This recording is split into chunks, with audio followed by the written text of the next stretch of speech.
Good morning, everyone. I hope that you are doing well this morning. Thank you for joining us on this pre-recorded Bible class.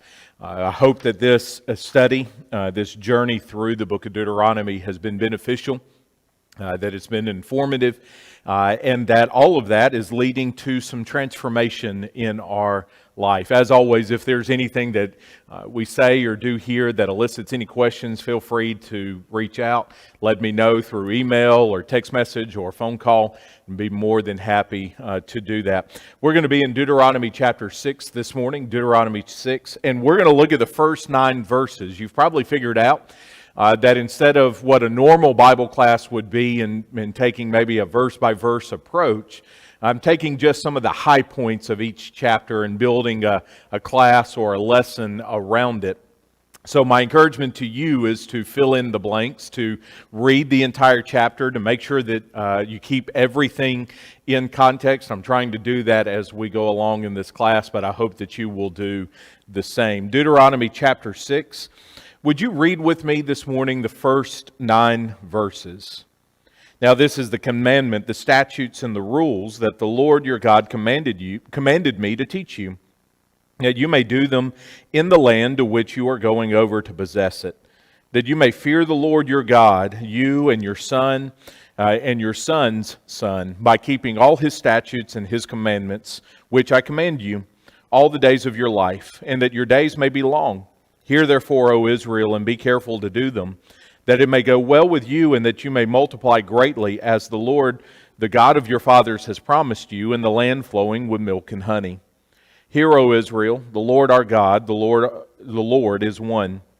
You shall love the Lord your God with all your heart, with all your soul, and with all your might. And these words that I command you today shall be on your heart. You shall teach them diligently to your children, and shall talk of them when you sit in your house, and when you walk by the way, and when you lie down, and when you rise. You shall bind them as a sign on your hand, and they shall be as frontlets between your eyes. You shall write them on the doorpost of your house and on your gates. Now this morning we're going to specifically look at verses 4 through 9, a very well-known passage to us because of what it has to contain, but also that Jesus quotes it in the gospel accounts. This passage, verses 4 through 9 of Deuteronomy 6, serves as a key piece of the foundation for the individual, the family, and the nation of Israel. It is something that is going to be foundational, something that is, as we've seen, meant to be passed on from one generation to another. So I wanted to just stay within these couple of verses and break it down a little bit and maybe give you some insights to what makes this piece of Scripture the foundation for Israel and for family and for an individual's life, but then also why Jesus would have looked back when he is asked, what is the greatest commandment? He would have looked back through the pages of history and landed here as the first and the greatest commandment. First and foremost, in Deuteronomy 6:4, we have this saying that Moses gives, Hear, O Israel, the Lord our God, the Lord is one. This is known as the Shema for the nation of Israel. It served as a saying, it served as a confession, but it also served as a prayer. As a matter of fact, as time went along and tradition was created, the Shema was recited daily, each morning and each evening. No matter what the Israelite did, no matter what he and his family encountered, every day began with a reciting of Hear, O Israel, the Lord our God, the Lord is one. And each day ended with Hear, O Israel, the Lord our God, the Lord is one. As I've already mentioned, the Shema served for the Jew as a pledge, a vow to be committed to God for that day. So if the individual woke up that morning, as he went through his or she went through her morning routine, and finally got to the time to where they would leave the house and go through through the day and experience everything that they needed to accomplish and what have you, they would recite the Shema. So it would be a prayer, but it was also a pledge, a vow, that no matter what happened today, no matter what happens with each decision, with each choice, with each path, with each word, with each action, I will remain committed to the Lord my God. Hear, O Israel, the Lord our God, the Lord is one. So it served as a prayer that was recited every morning and every evening. It served as a pledge, a vow. You could also say that it served as a reminder of who God is, and then again, that this God is the God of the entire nation. So no individual had a monopoly on Yahweh. No family had a monopoly on Him. He is for every family that serves under the nation of Israel, and of course, any individuals that would come. What's interesting as a side note is that Ruth gives her own version of the Shema when her mother-in-law Naomi encourages her to leave, and she says, "No, I'm not going to do that. I'm not going to leave. Your people will be my people. Your God will be my God." Somehow, with her being able to say that, she must have learned the foundation of the Shema from her husband and the rest of his family before they passed on. What's significant about this statement for the Israelite is that it would be a significant statement in the culture of polytheism. In the first couple of verses of Deuteronomy 6, Moses says that the statutes and the commands are for right now, but they are also to be statutes and commands to carry over across the Jordan when they take the promised land. Now, the command was already given for the nation of Israel to drive out the existing nations that are there. And we'll see in Deuteronomy 7 that God actually will be the one who leads the way in that. What we'll notice in the toward the end of the book of Joshua, and then of course through the time of the Judges, is that Israel would fail at this, that she would not drive out the nations like God had asked her to do. There would be some snippets of victory, like Caleb, who was able to do it, but for the most part, Israel wouldn't do this. So the Shema served as a protection against the polytheism that existed in the Promised Land among the Canaanites and the Hittites and other nations. Polytheism, by the way, is just a fancy way of saying there's a multiplicity of gods around, idols that are there. It is of great importance that Israel would hear that the Lord our God, the Lord, is one. He is one God. Monotheism is going to be one of those things that sets Israel apart. What's interesting is that it will also be what sets the church apart in the first century. That there are no multiple gods. And even though there may be multiple gods around us, even though other peoples and nations may be serving false gods and idols, the Jewish people will not. So the Shema, the reciting of it every morning would remind them, I'm going to be bombarded with all sorts of idols from other families, from other peoples, from other nations. By reciting this, I'm reminded that no matter what I'm bombarded with, there always has been, is now, and will always be one God. So it served as a protection against idolatry, and it served against the protection of a divided allegiance. Because it was easy to fall into the trap of idolatry. We've already talked about that in a previous lesson. But here's what Moses understood and what Israel ended up having to experience in order to learn the lesson. A divided allegiance would lead to a divided family, which would lead to a divided nation. If the leader of the home, or if we would say the parents of the home, a mother and a father, a husband and a wife, they're committed to one another, if they are divided in their allegiance with the one God of Israel, then their family would be divided, and their children would grow up, and they would chase after other gods. Once the family would be broken down, then that nation, and in this case it would be the nation of Israel, would become a divided nation. And of course, we know that that's true because after Solomon passes away, we see that the kingdom is divided into a northern kingdom and a southern kingdom. All of these things that are happening here in Deuteronomy 6 over the course of the next several hundred years as we go through Samuel and David and Solomon and King Saul and others, we reach to the point of a divided kingdom. And why is that? The reason being is part of that was that there was a divided allegiance that led to a divided family, that led to a divided nation. If you wonder whether that's true or not, King Solomon serves as this. He starts out so well in following God and following in the footsteps of his father David. But the more individuals he brought into his life, the more wives and concubines he ended up having.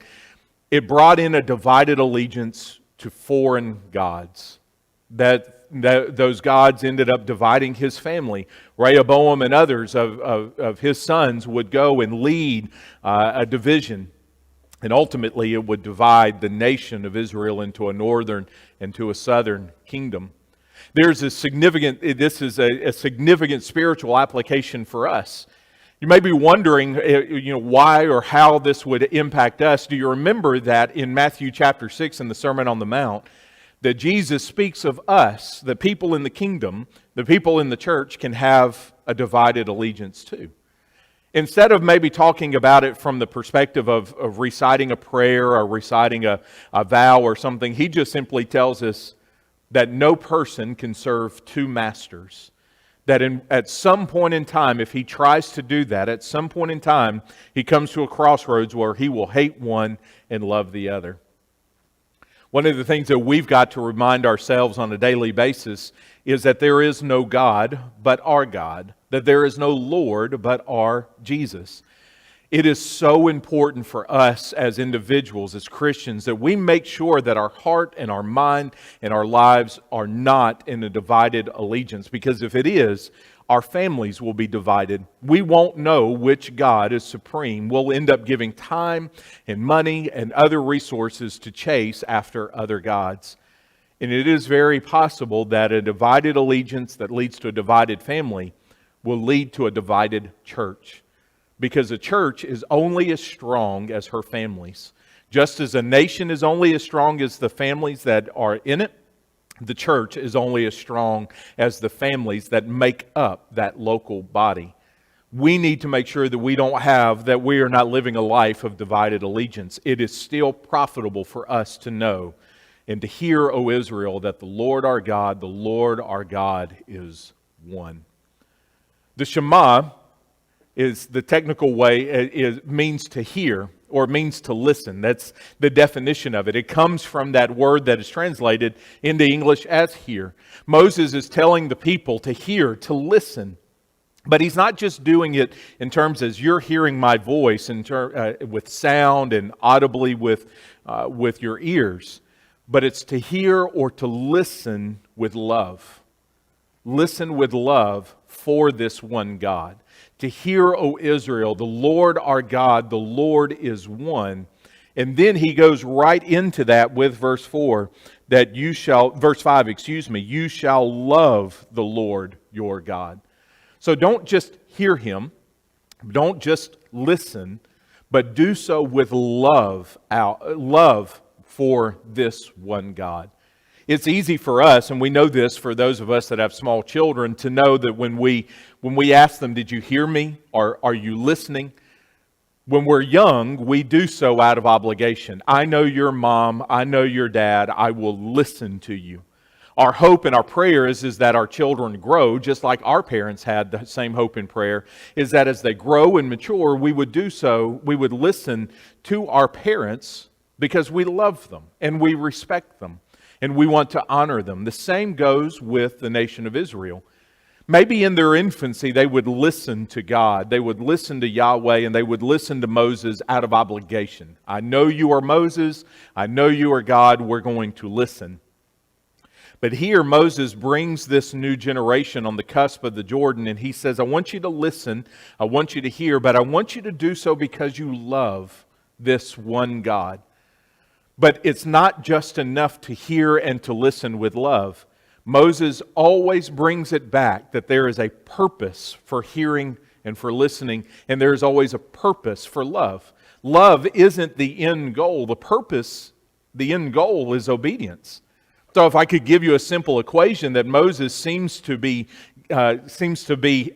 emphasizing in the several chapters, is that listening plus loving equals obedience.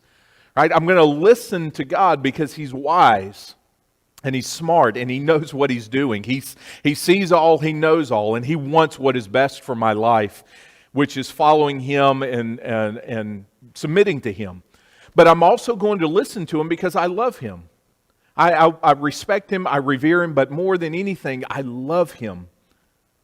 And when those two are added together, when listening and loving is adding together, the fruit that is produced is obedience.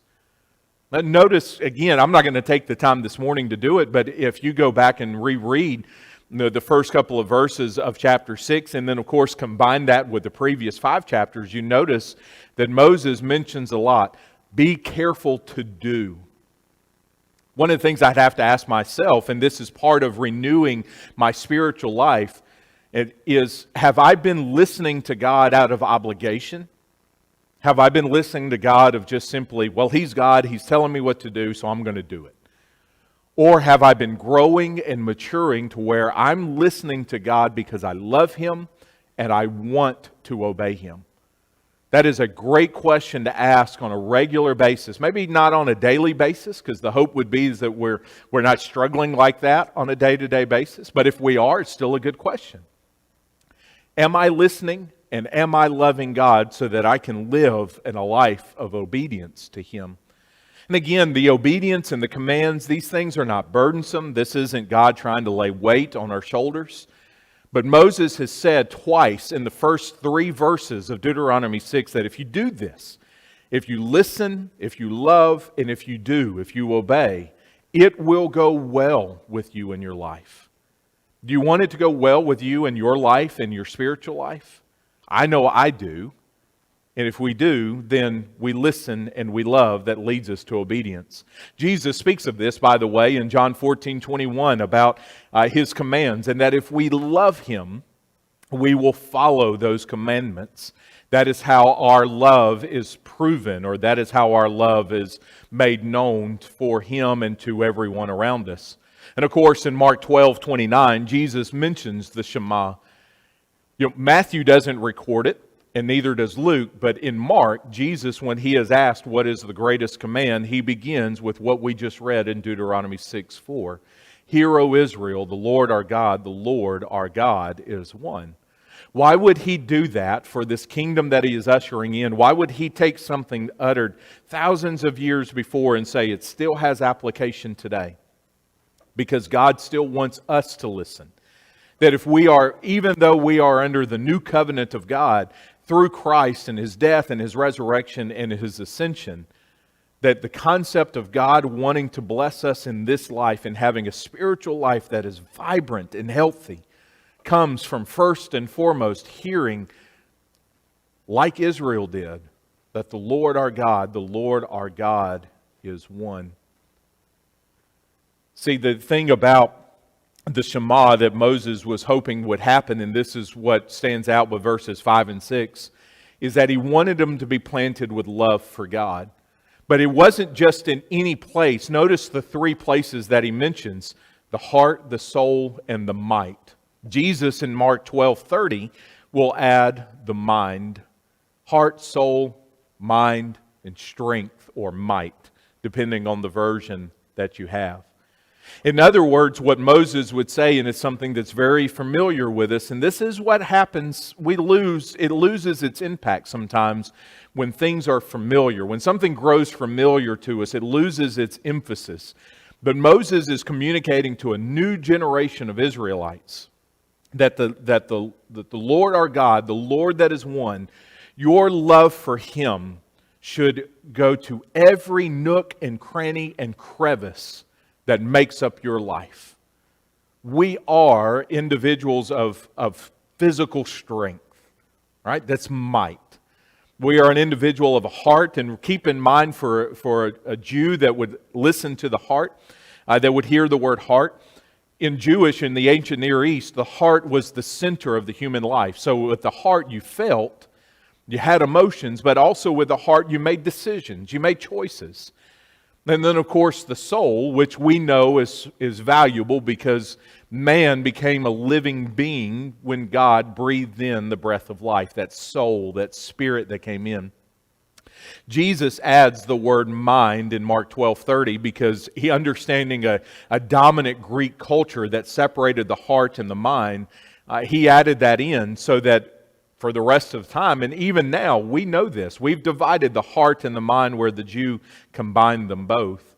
The point being with Moses and the same with Jesus is that our love for God and our desire to listen to Him, to follow Him, to obey Him has to be in every part of our being. There is no part of our life that is untouched from our love for God. Now, that says a lot, but that's not anything different than what God has done for us. What part of God's existence isn't directed in terms of love for us? Think about that for a minute. Did God hold anything back with His love for us? When it came to God's heart, it came to God's mind, it came to His strength. Did God hold back any of His love in directing it towards us?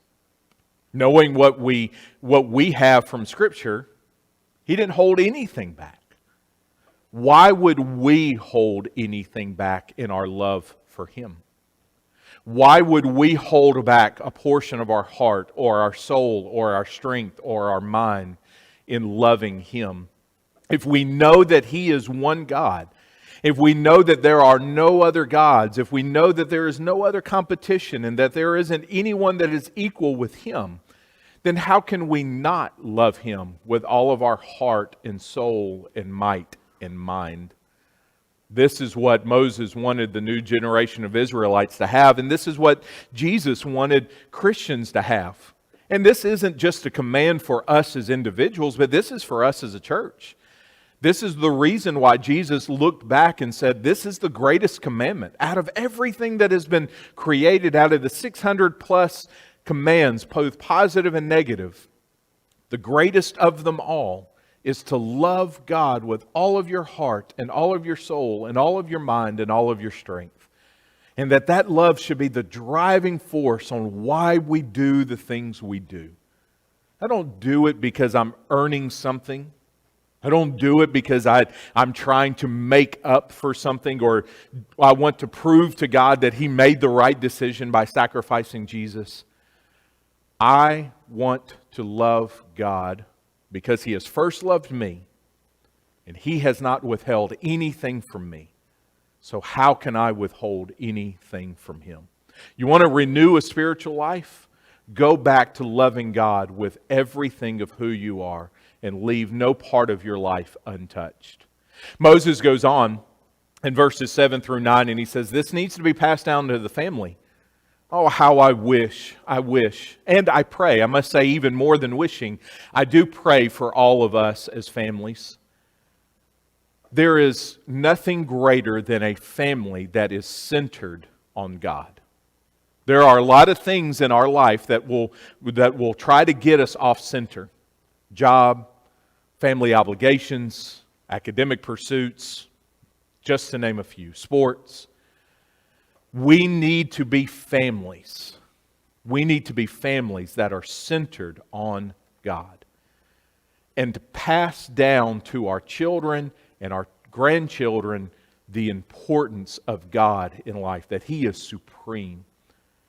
Moses takes great lengths, or you can even say the Holy Spirit through Moses takes great lengths to stress how important. If you look at verse 7, and I don't know if you underline things in your Bible, if you take notes, teach the command. What is the command? To love this one God. To hear, O Israel, that the Lord our God, the Lord is one.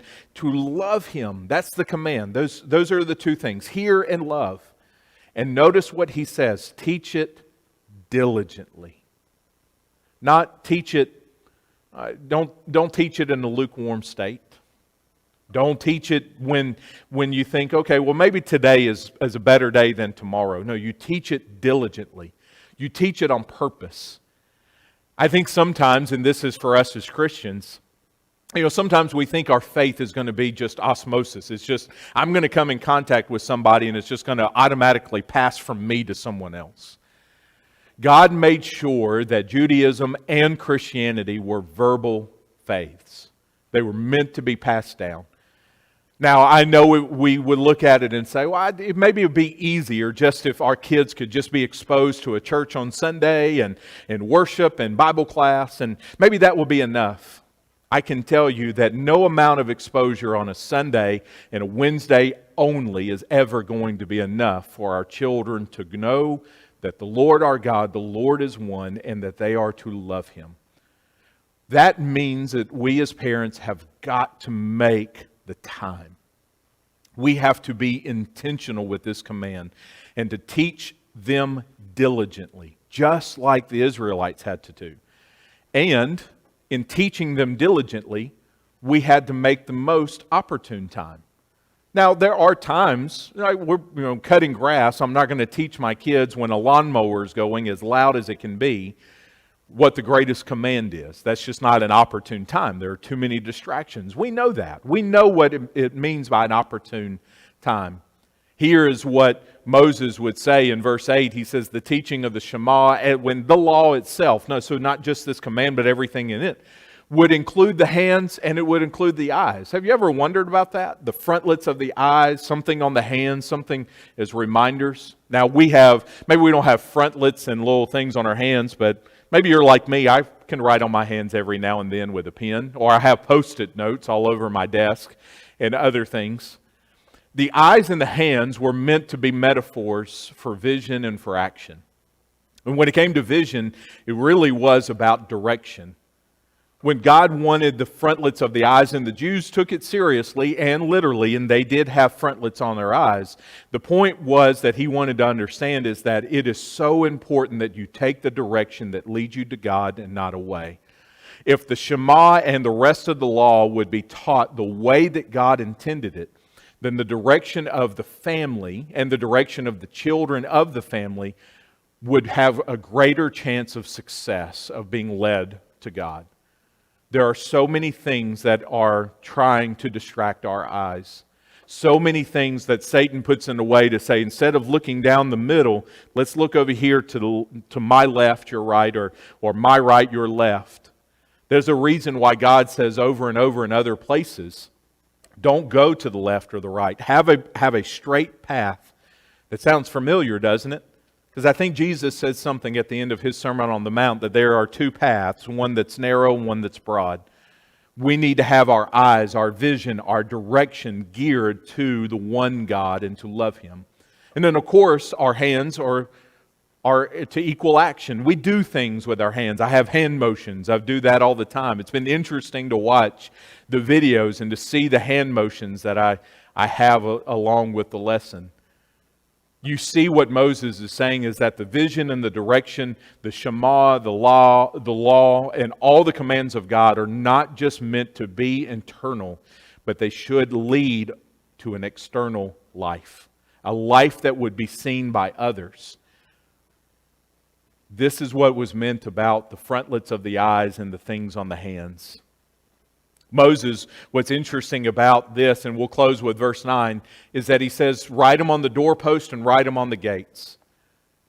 And this is what the image would tell us, that whether the family is coming or whether the family is going, whether the family is leaving the home, the house for the day, or whether the family's coming back in, the family knows its purpose and it knows its focus.